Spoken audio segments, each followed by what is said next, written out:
Hello student. आप देख रहे हैं मेरा YouTube channel code with Nazis.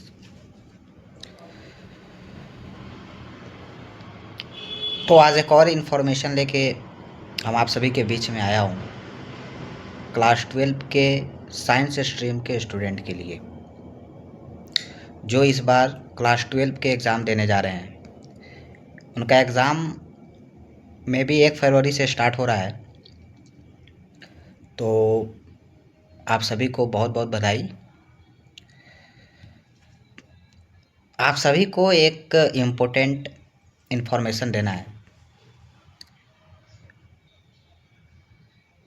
Information ये है कि जितने भी स्टूडेंट हैं जो तैयारी अच्छे से नहीं कर पाए अभी तक, यानी कोई रीज़न से नहीं हो पाया, ये ज़िंदगी है, कुछ भी हो सकता है। किसी के साथ कोई प्रॉब्लम हुआ हो तो तैयारी नहीं हुआ है तो कोई टेंशन लेने की ज़रूरत नहीं है। आप PYQS पढ़िए। क्लास 12 के जो भी स्टूडेंट हैं, मैथ, फिजिक्स, केमिस्ट्री वाले, उनसे गुजारिश है कि आप फिजिक्स और केमिस्ट्री के 2009 से लेके 2025 तक जितना भी PYQS है उसको आप अच्छा से कीजिए, ठीक है। PYQS पढ़ लीजिए, आप पास कर जाओगे। और मैथ में है तो आप कैलकुलस को छोड़ दो, ओके। आप 4 से 5 चैप्टर पढ़ लो, अभी अच्छे से पढ़ लो, कोई भी रिसोर्सेज लेके यूट्यूब से पढ़ लो, ठीक है। पहला यह है कि मैट्रिक्स अच्छा से आपको पढ़ना है, डिटर्मिनेंट अच्छा से पढ़ना है, ITF पढ़ना है। ITF मतलब इन्वर्स ट्रिग्नोमेट्री फंक्शन, ओके। और उधर जाओगे तो वेक्टर पढ़ लेना आप, ठीक है।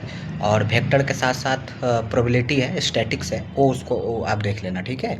इतना कर लोगे इनफ है। आप कैलकुलस के पार्ट को स्किप कर दो, आप पास कर जाओगे। उम्मीद करेंगे कि आप फर्स्ट डिवीज़न से अगर छूट रहे हैं थोड़ा कम तो सेकेंड डिवीज़न तो फिक्स है, ओके। तो आप इतना कर लोगे। जो भी स्टूडेंट जो प्रिपरेशन अभी तक अच्छा से नहीं कर पाए हैं, 15 दिन बचा है आपके पास, इतना दिन में आपको करना है, ओके। और जो भी स्टूडेंट हमारे पढ़े हुए हैं अच्छे से, लाइक 2 साल बहुत अच्छे से मेहनत किए हैं, मैं बहुत बहुत बधाई आपको दूंगा। आप ऐसे ही लगन से आगे भी 15 दिन खूब अच्छा से पढ़िए। जो भी स्टूडेंट जो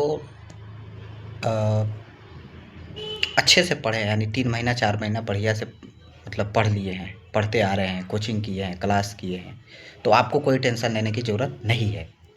आपको करना क्या है, 3 काम करना है। पहला काम ये है कि आप जो भी नोट्स आपके टीचर बनवाए हैं थ्योरी का, उस थ्योरी के नोट्स को अच्छे तरीक़े से रिवीजन कीजिए, ओके।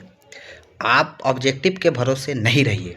ऑब्जेक्टिव के भरोसे रहने से एक नुकसान आपके हो जाएगा कि आपका थ्योरेटिकल रिवीजन नहीं हो पाएगा। सो ये दिक्कत हो जाएगा आगे आपको चल के। अगर आप थ्योरी, जितना भी आपके टीचर थ्योरी लिखाए हैं, अगर उसको अच्छा से पढ़ रहे हैं तो आपका ऑब्जेक्टिव और सब्जेक्टिव दोनों क्लियर हो जाएगा। उम्मीद करेंगे कि 70 नंबर के आप क्वेश्चन को टारगेट करके आओगे, ठीक है। ये आपके लिए सबसे बड़ा चांस है। अगर आप सालों भर पढ़े हैं, इधर 3 महीना आके आप कोचिंग से आप जब छुट्टी लिए होंगे तो उसके बाद जो आप रिवीजन किए हैं, 3 महीना के बाद जो आप रिवीजन स्टार्ट किए हैं, उसको आपको कंटिन्यू रखना है और थ्योरेटिकल पोर्शन पे ज़्यादा ध्यान देना है। बिकॉज न्यूमेरिकल के चक्कर में नहीं रहना है, फिजिक्स के न्यूमेरिकल के चक्कर में आपको नहीं रहना है, क्योंकि न्यूमेरिकल में बहुत सारे क्वेश्चन हैं जो आपसे नहीं बनेंगे और बनेंगे। तो थ्योरेटिकल से ही आप उम्मीद करेंगे, न्यूमेरिकल से उम्मीद नहीं कर सकते, ठीक है।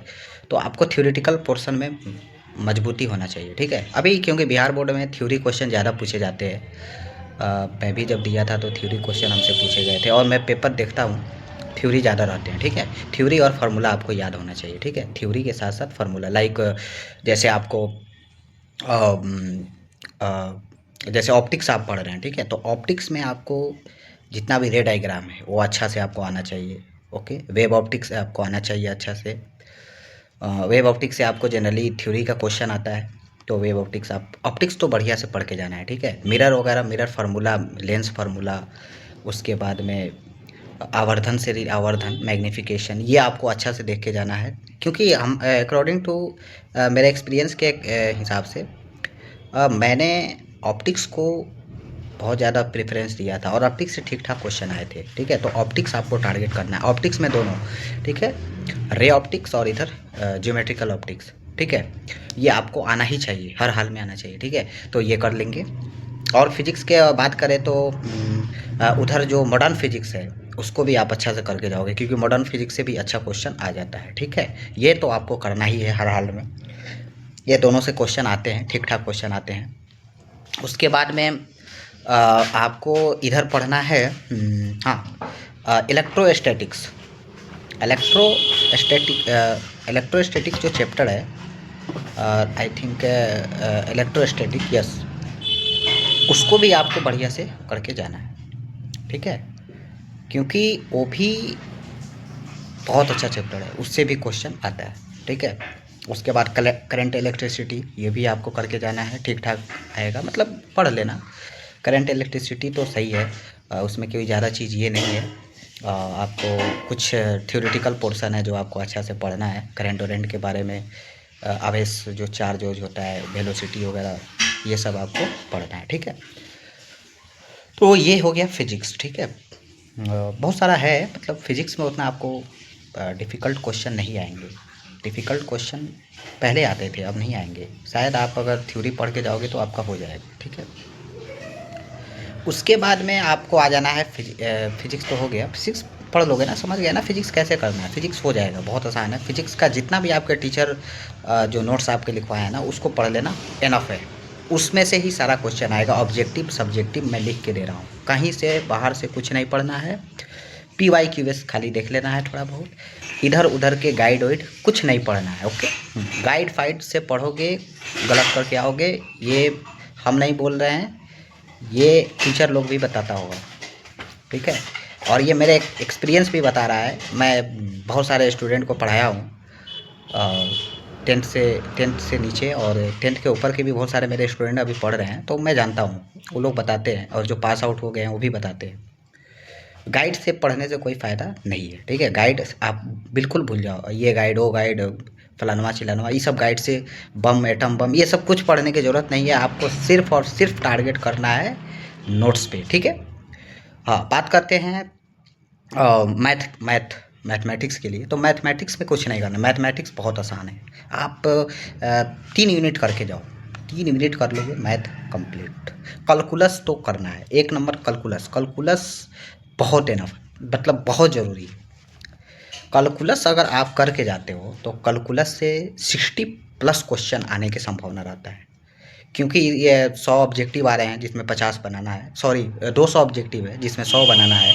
तो आई थिंक कैलकुलस से 60-70 क्वेश्चन आते हैं। अगर कैलकुलस ढंग से कर लेते हो तो आपको 50 से 60 नंबर कैलकुलस से मिल जाएगा। कैलकुलस में क्या क्या पढ़ना है, कैलकुलस में डिफ्रेंशिएशन पढ़ना है, इंटीग्रेशन पढ़ना है। ठीक है, AOD मन करे तो पढ़ लेना, चाहिए छोड़ देना, एप्लीकेशन ऑफ डेरिवेशन, इस पे भी क्वेश्चन आता है। 2 नंबर के क्वेश्चन मैं नोटिस किया हूँ, बहुत पूछे जाते हैं, देख लेना। हालांकि ऑब्जेक्टिव इससे ज़्यादा नहीं आते हैं AOD से। हाँ, और उसके बाद में आपको इंटीग्रेशन पढ़ना है। इंटीग्रेशन अच्छा से पढ़ के जाना है, इंटीग्रेशन बहुत अच्छा है। इंटीग्रेशन का 5 नंबर का भी क्वेश्चन मिलेगा, 2 नंबर का भी मिलेगा, और ऑब्जेक्टिव तो भर भर के आता है। इंटीग्रेशन और डिफरेंशिएशन से ऑब्जेक्टिव बहुत आता है। ठीक है, एप्लीकेशन ऑफ इंटीजर उसको भी देख लेना। ठीक है, हाँ, वो भी उसमें से भी क्वेश्चन आता है, देखा गया है, आता है। उसके बाद में मैट्रिक्स डिटर्मिनेंट्स और ITF, मैट्रिक्स डिटर्मिनेंट और ITF ये बहुत अच्छा से करके जाना, क्योंकि ये ज़रूरी है। ठीक है, ये बहुत अच्छा से पढ़ लेना, ये तीनों से ऑब्जेक्टिव भी बहुत आते हैं। ठीक है, तो और सब्जेक्टिव का तो मत पूछो, इससे भंडारा क्वेश्चन रहता है, तो ये करके जाना है। उधर जाके आप मन करे तो वेक्टर तो आप पढ़े होंगे, वेक्टर भी देख लेना, वेक्टर से भी 1-2 क्वेश्चन आ जाता है। ये ज़्यादा चीज़ टारगेट, ज़्यादा नहीं, अभी के समय में ज़्यादा चीज़ पढ़ना ही नहीं है। पहले से पढ़ के रखे हो तो अच्छा बात है, अगर अभी स्टार्ट कर रहे हो तो फिर ये सब पढ़ने की ज़रूरत नहीं है। जितना पढ़े हो उसको रिवीजन करो। ठीक है, फार्मूला बहुत इंपॉर्टेंट होता है। मैथ का फार्मूला आपको हर हाल में आना चाहिए, तो आना चाहिए, फार्मूला याद होना चाहिए। क्वेश्चन को सॉल्व करने के लिए फार्मूला आना चाहिए, क्योंकि फार्मूला बेस्ड क्वेश्चन ही पूछे जाते हैं मैथ में। कोई एक क्वेश्चन में 10 कंसेप्ट का यूज नहीं होता है, जनरली फार्मूला पे ही क्वेश्चन सारे रहते हैं। ठीक है, फार्मूला को टारगेट करो, फार्मूला का चिट शीट तैयार करो, आप फार्मूला को बढ़िया से लिखो कहीं एक कॉपी पे, उसको रोज़ एक बार 2 बार रिवाइज करते रहो। जब तक नहीं करोगे जब तक काम नहीं होने वाला है, मैथ के क्वेश्चन छूटेंगे, ठीक है। और सबसे पहला बात मैथ में क्या है कि टाइम देखना है। ये नहीं कि ये क्वेश्चन बनाने बैठ गए, नहीं बन रहा है तो टाइम ज़्यादा गया गया गया, तो इसलिए आपको टाइम पे भी ज़्यादा ध्यान देना है। कब क्वेश्चन कितना बनाना है, समय देखते रहना है अपना, ठीक है। समय के अथी रहेगा तो आपको देखते रहना है, ठीक है। तो इसमें भी आपको समय देने की ज़रूरत है। तो मैथ का हो गया। अब मैथ हो जाएगा, आप कर लोगे, ठीक है। मैथ में कोई दिक्कत नहीं होना चाहिए। अब बात करते हैं केमिस्ट्री का। तो केमिस्ट्री थोड़ा सा बढ़िया चीज़ है। केमिस्ट्री में क्या करना है आपको, केमिस्ट्री में जब मैं एग्ज़ाम दिया था तो केमिस्ट्री में एक चीज़ नोटिस किया था, ऑर्गेनिक का क्वेश्चन बहुत ज़्यादा आता है। मतलब केमिस्ट्री का कोई ठिकाना नहीं रहता है, क्या पूछ देगा। उसमें थ्योरी तो आएगा तो आप कर दोगे, क्योंकि थ्योरी क्वेश्चन जो किए रहते हो आप, शायद आपके टीचर जो लिखाए रहते हैं नोट्स, जो आप नोट्स पढ़े हो उसी से थ्योरी आते हैं, ठीक है।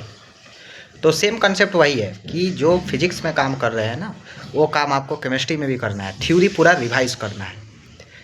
अब रहा बात कि देखो ऑर्गेनिक में ही प्रॉब्लम होता है, लाइक फिजिकल केमिस्ट्री आपको आसान लगेगा, जितना थ्योरेटिकल पोर्शन है आप पढ़ लेना, बहुत बढ़िया से पढ़ लेना, कोई दिक्कत नहीं। सॉल्यूशंस अच्छा से पढ़ना, इलेक्ट्रोकेमिस्ट्री अच्छा से पढ़ना, इक्विलिब्रियम वगैरह देख लेना, यही सब आता है, ज़्यादा चीज़ उसमें दिक्कत नहीं होगा, ठीक है। अब बात करते हैं इनऑर्गेनिक। तो इनऑर्गेनिक भी बहुत आसान होने वाला है। इनऑर्गेनिक से कोई P block, S block, D block, यही सब, एफ ब्लॉक, यही सब ज़्यादा पूछे जाते हैं कि इतना ई ब्लॉक का ये क्या है। हाइब्रिडाइजेशन वगैरह से ज़्यादा क्वेश्चन पूछे जाते हैं, मतलब लमसम 3-4 क्वेश्चन ऑब्जेक्टिव का हाइब्रिडाइजेशन से आ जाएगा, ठीक है। तो ये कर लेना। केमिस्ट्री इन एवरीडे लाइफ, ठीक है, chemistry in everyday life inorganic में आता है, वो दवा वाला होता है, वो देख लेना अच्छा से। पॉलीमर देख लेना, पॉलीमर इंपॉर्टेंट है, पॉलीमर से एक 5 नंबर का क्वेश्चन आएगा, ठीक है। तो ये हो गया, ठीक है, इनऑर्गेनिक का हो गया। अब बात करते हैं ऑर्गेनिक का। तो ऑर्गेनिक थोड़ा सा डिफ़िकल्ट है, क्योंकि है, हमको ऑर्गेनिक परेशान किया है, शायद आपको भी परेशान कर सकता है, बिकॉज़ ऑर्गेनिक में रिएक्शन बहुत ज़्यादा है, ठीक है। अगर आप 11th क्लास में जीओसी पढ़े होंगे, जनरल ऑर्गेनिक केमिस्ट्री, तो आपको रिएक्शन में कोई दिक्कत होगा ही नहीं, क्योंकि बैकबोन होता है वो, ऑर्गेनिक का बैकबोन होता है जीओसी, जनरल ऑर्गेनिक केमिस्ट्री, आपके सर पढ़ाए होंगे। अगर वो आपको अच्छा से आता है, आप उस समय पढ़े होंगे, तो कोई दिक्कत होने वाली नहीं है। अगर जीओसी 11th में नहीं पढ़े हैं तो उसको चाह रहे हैं कि हाँ ऑर्गेनिक भी मेरा सही जाए, तो एक बार जीओसी का रिवीजन कर लेना। अगर एक बार जीओसी का रिवीजन कर लोगे ना, तो आपको ऑर्गेनिक कुछ नहीं लगेगा कि ये फुटबॉल है, ठीक है। तो जीओसी अगर चाहोगे तो पढ़ सकते हो, बट अगर जीओसी नहीं पढ़े हो और ऑर्गेनिक पढ़ना चाहते हो, तो ऑर्गेनिक में दिक्कत एक चीज़ की हो, आपको बहुत सारे रिएक्शन याद करने पड़ेंगे, बहुत रिएक्शन है, इतना रिएक्शन है कि आप लिख लिख के भी याद करोगे तो दिमाग ख़राब हो जाएगा। सब एक जैसा है, ये है वो है, इसको इससे रिएक्शन कराएंगे, इसमें ये मिला देंगे तो ये हो जाएगा। हमको उतना डेप्थ में भी नॉलेज नहीं है रिएक्शन का, बट रिएक्शन टफ़ है, बहुत टफ़ है रिएक्शन। मैं जेईई मेंस में भी रिएक्शन पढ़ा था, रटने से होगा ही नहीं। अगर आप ऑर्गेनिक रट के जाओगे ना तो कुछ होने वाला नहीं है, क्योंकि रटोगे तो काम नहीं करेगा। हो सकता है क्वेश्चन घुमा दे तो आप क्या करोगे, फिर रिएक्शन करोगे, रट के जाओगे, वो चीज़ तो मिलेगा नहीं ना, अलग हो जाएगा, डिफ़िकल्ट हो जाएगा। तो रटना नहीं है, अगर समझ में आता है तो समझो। और ऑर्गेनिक में भी है, थ्योरेटिकल पोर्शन है, उसको देख के अच्छे से जाना, क्योंकि अगर ऑर्गेनिक ना आए और रिएक्शन ना आए तो आप थ्योरेटिकल क्वेश्चन को टारगेट कर सकते हो, ठीक है। तो थ्योरेटिकल क्वेश्चन को टारगेट करना ज़रूरी है, और थ्योरेटिकल पोर्शन को याद रखना है, पढ़ना है, ठीक है। जब मैं एग्ज़ाम दिया था तो ऑर्गेनिक का रिएक्शन बहुत ज़्यादा आ गया था, और रिएक्शन में ही फंस गए थे हम। तो फिर भी, लेकिन जो भी मेरा थ्योरेटिकल पोर्शन था वो स्ट्रॉन्ग था, मैं रिएक्शन को उतना प्रेफरेंस नहीं दिया और थ्योरेटिकल क्वेश्चन को ज़्यादा प्रेफरेंस दिया। और भी स्टूडेंट्स सब बताते हैं कि हाँ, मतलब इस बार क्वेश्चन उतना डिफ़िकल्ट आने की संभावना नहीं है, और आएगी भी तो फोड़ना है, क्योंकि आपकी तैयारी तो 100% हुई है, कोई दिक्कत नहीं है। तैयारी अच्छे से करते रहना है, लगन से करते रहना है। ये 15 दिन आपके बहुत मार्क्स गेनिंग दिन है ये, लकी इसमें अगर नहीं पढ़ोगे तो मार्क्स आपका गेन नहीं हो पाएगा। टारगेट रखना है 450 नंबर का, 450 475 का टारगेट रखना है। और जो भी पढ़े हैं, जो अच्छा से पढ़े वो तो 500 का टारगेट रखेंगे। 500 में 500 लाओ, कोई दिक्कत नहीं है। मेरे दुआ है आपके साथ। और जो भी हमसे पढ़े हैं उनको बहुत बहुत बहुत बहुत शुभकामनाएँ। जो हमसे बचपन में भी पढ़े हैं और 10th में भी पढ़े हैं, उसके बाद भी मैं उनको गाइडलाइन दिया हूँ, तो उन सभी को बहुत बहुत धन्यवाद। और जो नहीं भी पढ़े हैं उनको भी बहुत बहुत धन्यवाद। मैं अपने चैनल पे बहुत जल्द स्टार्ट करने वाला हूँ। फिज़िक्स और मैथ केमिस्ट्री के प्रिपरेशन मैं करवाऊँगा इस चैनल पे। मैं भी पढ़ाऊँगा और भी मेरे दोस्त लोग रहेंगे। तो आप मेरे चैनल को सब्सक्राइब करके रखेंगे। हाँ, जेईई मेंस का भी अपडेट मैं दे चुका हूँ। पिछले वाले जो भी स्टूडेंट मेरे जेईई मेंस देने जा रहे हैं वो अच्छे से जो मैं बताया हूँ वो करके जाएंगे। फिर फर्स्ट अटैम्प्ट के काम हो जाने के बाद, मतलब फर्स्ट अटैम्प्ट के एग्ज़ाम हो जाने के बाद सेकंड अटैम्प्ट में मैं फिर देखूंगा कि क्या चीज़ पूछा गया था, क्या और आपको इम्प्रूव करने की ज़रूरत है। सो उस पर अपडेट आएगी, कोई दिक्कत नहीं है। और जल्द ही मैं थोड़ा सा कॉलेज में फंसा हूँ, मैं फाइनल हो रहा हूँ ना, तो इस चैनल पे मैं ज़रूर पढ़ाना शुरू करूँगा और पढ़ाऊँगा भी। कोई दिक्कत नहीं है बाबू। 10th से लेके अंडर 10th से लेके ऊपर तक के सभी स्टूडेंट को मैं अच्छे से गाइडलाइन दूंगा। और इंजीनियरिंग करने आओ, कोई दिक्कत नहीं है, उसमें भी मैं तुम्हारे साथ हूँ। मैं एक सॉफ्टवेयर इंजीनियरिंग का पढ़ाई कर रहा हूँ और आगे उम्मीद है कि मैं सॉफ्टवेयर से रिलेटेड भी कोर्स इस पे डालूँगा, मतलब सब्जेक्ट का कुछ वीडियो वगैरह आएगी। तो मैं कोशिश कर रहा हूँ और ये छोटा छोटा प्रयास है मेरा। आप थोड़ा सपोर्ट कीजिए, सपोर्ट की ज़रूरत है। मेरे चैनल को सब्सक्राइब करें। और बायोलॉजी वाले गुस्सा ना होंगे, क्योंकि बायोलॉजी वाले के लिए मैं कुछ बताया ही नहीं। तो बायोलॉजी वाले आप टेंशन नहीं लो, क्योंकि बायोलॉजी मेरा फील्ड ही नहीं था, तो नो प्रॉब्लम। बट बायोलॉजी भी अच्छा चीज़ है, अच्छा सब्जेक्ट है। आप बायोलॉजी का भी टारगेट करो, कोई दिक्कत नहीं है। तो बायोलॉजी वाले का 12th का एग्ज़ाम, जो भी मेरे स्टूडेंट हैं जो बायोलॉजी वाले हैं, जो कहेंगे कि नाजी सर बताए नहीं, सो उनके लिए भी बहुत बहुत शुभकामनाएं। आप बायोलॉजी का तैयारी, जिस तरह फिज़िक्स का तैयारी, केमिस्ट्री का तैयारी करोगे, उस तरह बायोलॉजी में ना ही कोई फार्मूला है, ना ही कोई न्यूमेरिकल है। बायोलॉजी में है कि थ्योरेटिकल। तो ऑब्जेक्टिव टारगेट करो, PYQS को टारगेट करो, ऑब्जेक्टिव को भी अच्छा से ध्यान से रखो, और सब्जेक्टिव तो हो ही जाएगा। तो नोट्स पढ़ो, सब्जेक्टिव ऑब्जेक्टिव दोनों तैयारी हो जाएगा। और 12th के एग्ज़ाम दे के बैठना नहीं है, घर पे तैयारी में लग जाना है। अगर जेईई मेंस का तैयारी करना है तो जेईई मेंस वाले जेईई मेंस में लग जाएंगे, नीट वाले नीट में लग जाएंगे। उम्मीद करेंगे कि आप एक अच्छे इंजीनियर और डॉक्टर बनेंगे। हम आपके साथ हैं। धन्यवाद।